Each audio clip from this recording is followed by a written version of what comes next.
Hello friends, स्वागत है आप सबका आपके अपने यूट्यूब चैनल पर। आज हम लोग हिस्ट्री की प्रैक्टिस सेट 28 में मुगल साम्राज्य से संबंधित इम्पॉर्टेंट क्वेश्चंस को पढ़ेंगे। और आज के क्लास में जजिया जो है, जो भी जितनी प्रकार की जजिया कर लगाई है, किसी ने शुरुआत करी और किसी ने पूर्णतः ख़त्म किया, इस कॉन्सेप्ट को बहुत ही बेहतरीन तरीके से समझने वाले हैं। क्योंकि यहाँ से प्रश्न आपको पूछे जाते हैं हमेशा, और यह आपको किसी एक क्लास में आपको नहीं करवाया जाता, और इस मैं यहाँ पे पूरी एक ही क्लास में ख़त्म करूँगी जजिया के कॉन्सेप्ट को। आइए पहले प्रश्न को देखते हैं। मुगल साम्राज्य की स्थापना किसने की?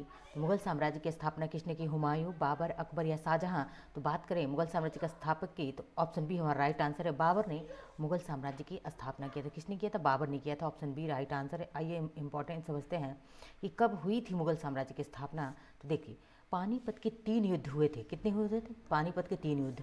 पहला पहला बाबर और इब्राहिम लोदी के बीच 1526 में हुआ।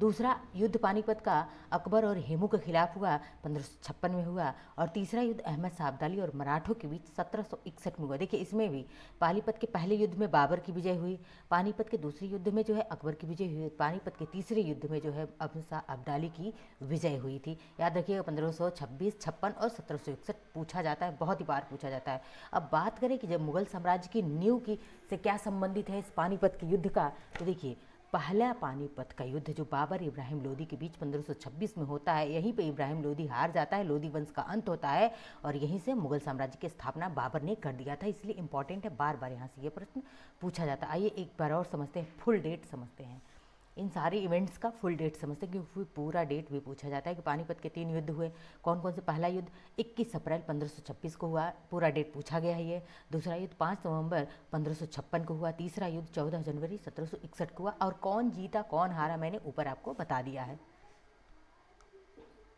दूसरा प्रश्न है, अकबर के संरक्षक कौन थे जब वह युवा थे? यानी कि जब वह युवा था अकबर, उस समय उसका संरक्षक कौन था? बिरबल, टोडरमल, बैरम खां या Man Singh? Option C right answer है, बैरम खां।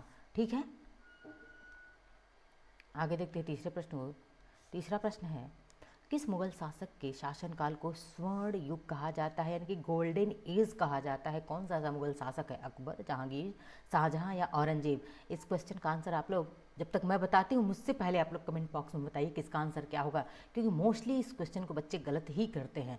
ऑप्शन हमारा सी राइट आंसर होगा इसमें, शाहजहां के काल को ही स्वर्ण काल कहा जाता है। ठीक है, मोस्टली बच्चे अकबर जहांगीर लगाते हैं, लेकिन शाहजहां के काल को गोल्डन एज कहा जाता है। जहांगीर ने आगरे में न्याय की जंजीर लगवाई, जो कि सोने की थी। इसे जिंदा पीर, औरंगजेब को जिंदा पीर कहा जाता है। जब मैं आपको मुगल काल पढ़ाऊंगी, उसमें बाबर से लेकर एक एक, बाबर, अकबर, जहांगीर, शाहजहां, औरंगजेब, एक एक का एज पढ़ाऊंगी, मतलब कि स्पेशली बाबर को पढ़ाऊंगी वहाँ पे, अकबर को पढ़ाऊंगी वहाँ पे, सबको बहुत ही अच्छे से डिफाइन करूंगी। ठीक है, देखिए, हाँ, यहाँ पे एक और प्रश्न दिया है, शाहजहां शाहजहां वास्तुकला और कला और वास्तुकला के विकास के कारण क्यों कहा जाता है? तो ये भी कहा क्यों, तो इसने वास्तुकला और कला को ज़्यादा विकसित किया था, इसीलिए उसको गोल्डन एज, गोल्डन पीरियड कहा जाता है। चौथा प्रश्न है, अकबरनामा के लेखक कौन हैं? तो अकबरनामा के लेखक कौन हैं? देखिए, फैजी, अबुल फजल, बदायूनी, बिरबल। कौन है? तो अकबरनामा के लेखक कौन है? अबुल फजल हैं, याद रखिएगा, अबुल फजल। ऑप्शन सी राइट आंसर है। पांचवा प्रश्न है, किस मुगल बादशाह ने जजिया कर, यानी कि गैर मुस्लिमों पर लगाया जाने वाला कर फिर से लगाया? बहुत ही इंपॉर्टेंट है कि किस मुगल बादशाह ने जजिया, जजिया पहली बात कि जजिया क्या था, तो गैर मुस्लिम यानी कि हिंदुओं पर लगाया जाने वाला एक कर था। ठीक है, और उसको फिर से लगा दिया था। तो किसने फिर से लगा दिया था?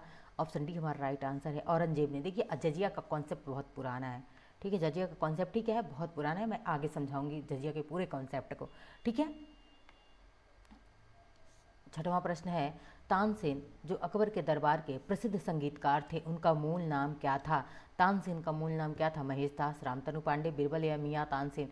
तो बात करें तानसेन का मूल नाम, option B right answer, Ramtanu Pandey है। और वेरी इंपॉर्टेंट है, कई परीक्षाओं में पूछा गया। महेश दास किसका नाम था? बिरबल का नाम था महेश दास। ठीक है, बिरबल को देखिए यहाँ पे दिया भी है कि बिरबल को महेश दास के नाम से जाना जाता था। भाई सभी प्रश्न इंपॉर्टेंट है, एक्सप्लेनेशन और भी ज़्यादा इंपॉर्टेंट है आप सबके लिए। अभी रिसेंटली चाहे कांस्टेबल का एग्जाम हो, एसएससी का, एसएससी जीडी हो, या फिर लेखपाल का, जो यूपी लेखपाल का होने वाला है, कांस्टेबल का होने वाला है, जो भी एग्जाम हो, जीडी का भी एग्जाम होने वाला है, उसमें हमारी क्लास से, मतलब इन सारे एग्जाम्स में आपको हमारी क्लास से प्रश्न देखने को अवश्य ही मिलेंगे। सातवां प्रश्न है, हुमायूंनामा किसने लिखा है? तो हुमायूंनामा किसने? हुमायूं गुलबदन बेगम, जो कि हुमायूं की क्या थी? बहन थी। बाबर या हमीदा बानो बेगम? हुमायूंनामा गुलबदन बेगम ने लिखा था, जो कि हुमायूं की क्या थी? बहन थी। ऑप्शन बी राइट आंसर है। 8वां प्रश्न है, किस मुगल सम्राट ने दिन्ने इलाही नामक धर्म चलाया था? तो किसने दिन्ने इलाही नामक धर्म चलाया था? हुमायूं, जहांगीर, अकबर या औरंगजेब? तो ऑप्शन सी राइट आंसर है, अकबर ने दिन्ने इलाही नामक क्या चलाया था? एक नया धर्म चलाया था। 9वां प्रश्न है,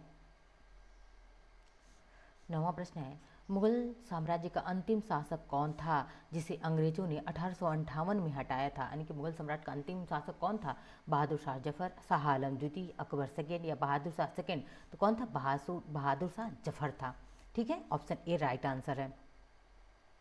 10वां प्रश्न देखते हैं, हुमायूं का मकबरा कहाँ स्थित है? वेरी इंपॉर्टेंट क्वेश्चन है, बहुत बार पूछा गया है। इससे आपको कम से कम 5-6 क्वेश्चन मिलेंगे इस सिर्फ एक प्रश्न से। हुमायूं का मकबरा कहाँ स्थित है? आगरा, दिल्ली, लाहौर या सरहिंद? तो हुमायूं का मकबरा ऑप्शन बी राइट आंसर है, दिल्ली में है। अब देखिए यहाँ से क्वेश्चन बहुत deep question UP triple S C R में पूछा गया है, यूपी पीसीएस में पूछा गया है, वनडे एग्जाम्स में भी पूछा गया है। एक हुमायूं का मकबरा दिल्ली के निज़ामुद्दीन पूर्व में स्थित है। पूछा गया था कि किसके पूर्व में स्थित है? तो यह कहाँ पे? निज़ामुद्दीन पूर्व में स्थित है, दिल्ली में तो है, जो पुराने किले के पास है। कहाँ पे? पुराने किले के पास है, यमुना नदी के किनारे है और सूफी संत निज़ामुद्दीन औलिया की दरगाह के समीप है। और यह भारत में मुगल वास्तुकला का पहला उद्यान मकबरा यानी कि 4 बाग स्टाइल का मकबरा है। पूछता है कि हुमायूं का मकबरा किस स्टाइल में बना है? 4 बाग स्टाइल यानी कि 4 बाग शैली में बना हुआ है, जिसे उद्यान मकबरा कहते हैं। और यह प्रसिद्ध यूनेस्को विश्व धरोहर स्थल है, यानी कि यूनेस्को की एक साइट भी है हुमायूं का मकबरा। और इसे ताज का पूर्वज भी कहा जाता है। ठीक है, ताज का क्या कहा जाता है? ताजमहल का पूर्वज कहा जाता है इसको। 11वां प्रश्न हमारा है, मुगल शासकों के लिए आय का मुख्य स्रोत क्या था? तो वेरी इंपॉर्टेंट क्वेश्चन आप सबके लिए। मुगल शासकों के लिए आय का मुख्य स्रोत व्यापार, भूमिकर जो जकात था, और कृषि उपज कर जिसे जजिया कहते थे, या नमक कर? तो ऑप्शन सी हमारा राइट आंसर है, जजिया जो कृषि उपज कर था, यही जो है उनकी आय का मुख्य स्रोत था। 12वां प्रश्न है, अकबर के समय मुगल सूबों यानी कि प्रांतों की संख्या कितनी थी? 15 थी, जो औरंगजेब के समय बढ़कर कितनी हो गई थी? 16, 18, 21 या 24? तो कितनी हो गई थी? 21 हो गई थी। ऑप्शन सी राइट आंसर है। और यह क्वेश्चन आप सबके लिए वेरी इंपॉर्टेंट क्वेश्चन है, बहुत बार पूछा गया है इसको। ठीक है, आगे बढ़ते हैं, देखते हैं 13वें प्रश्न को। 13वां प्रश्न है, किसने अकबर को जिल्ले इलाही, खुदा की परछाई एवं सर्फ हिंदी यानी कि खुदा से निकलने वाली रोशनी कहा था? अकबर को किसने कहा था? Option A right answer, Abul Fazal ने कहा था। 14वां प्रश्न है, किस मुगल बादशाह को उसकी प्रजा शाही वेश में एक दरवेश या फकीर कहती थी? किसे शाही दरवेश या फकीर कहा जाता था? ये भी प्रश्न पूछा गया है। अकबर, शाहजहां, जहांगीर या औरंगजेब? तो ऑप्शन डी राइट आंसर है, औरंगजेब। और सबसे ज़्यादा हिंदू मनसबदार किसके शासनकाल में थे? तो औरंगजेब के समय पे ही सबसे ज़्यादा हिंदू मनसबदार थे। 15वां प्रश्न है, अंतिम रूप से जजिया कर समाप्त करने वाला मुगल बादशाह था? मैंने कहा था कि एक्सप्लेन करूंगी जजिया को मैं अंत में। ये हमारा जो है, जो अब तक क्लास में हमारे साथ बने होंगे उनका जो है मतलब पूरा जजिया का कॉन्सेप्ट क्लियर होने वाला है यहाँ पे। तो किसने समाप्त किया था? ऑप्शन डी राइट आंसर है, मोहम्मद शाह रंगीला। अब समझते हैं इस कॉन्सेप्ट को, क्योंकि यहाँ से बहुत प्रश्न बनता है। जजिया कर लगाने वाला प्रमुख शासक, देखिए मोहम्मद बिन कासिम ने सबसे पहली बार जजिया कर लगाया था। किसने? मोहम्मद बिन कासिम, जो कि 712 ईस्वी में भारत पर इसने आक्रमण किया था।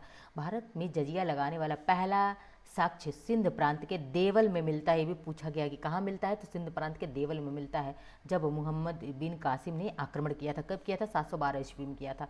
अब देखिए, फिरोज शाह तुगलक, जो कि 14वीं शताब्दी में यह पहला सुल्तान था जिसने ब्राह्मणों पर भी जजिया कर लगाया था, और जिन्हें पहले छूट मिली थी। देखिए, ब्राह्मणों पर भी जजिया कर लगाने वाला कौन सा शासक? फिरोज शाह तुगलक। इन्हें हम FST कहते हैं, इसको याद रखिएगा कि FST ने क्या किया था? फिरोज शाह तुगलक ने ब्राह्मणों पर भी जजिया कर लगाया था। जजिया कर समाप्त करने वाले प्रमुख शासक और पुनः लागू करने वाले, मतलब जजिया को लागू किया और फिर समाप्त भी करने वाले कौन से हैं? तो देखिए, अकबर ने 1564 में जजिया कर लगाया था। याद रखिएगा, वेरी इंपॉर्टेंट है, पूछा गया प्रश्न है यह कि अकबर ने जजिया कर कब लगाया? 1564 में लगाया था। और अकबर ने धार्मिक सहिष्णुता की नीति के तहत जजिया कर को समाप्त कर दिया। उसके बाद से औरंगजेब, जो कि 1689 में ईस्वी, औरंगजेब ने इसे फिर से हिंदुओं पर लगा दिया। कब लगा दिया? देखिए, 1564 में अकबर ने लगाया, फिर इसको समाप्त भी कर दिया, लेकिन औरंगजेब ने 1689 में जजिया को फिर से हिंदुओं पर क्या किया? इम्प्लीमेंट कर दिया, लगा दिया। अब देखिए, अंतिम रूप से मोहम्मद शाह रंगीला ने कब खत्म किया? तो 1720 में इसको खत्म कर दिया, जय सिंह के अनुरोध पर मोहम्मद शाह रंगीला ने जजिया को हमेशा के लिए समाप्त कर दिया। कब? तो 1720 में ख़त्म किया गया। 712 में लगाया जाता है और 1720 में इसको पूरी तरीके से समाप्त कर दिया जाता है। याद रखिएगा, ये जजिया का कॉन्सेप्ट था और यहाँ से आपको बहुत सारे क्वेश्चंस मिले होंगे। मिलते हैं नेक्स्ट लेक्चर में। धन्यवाद।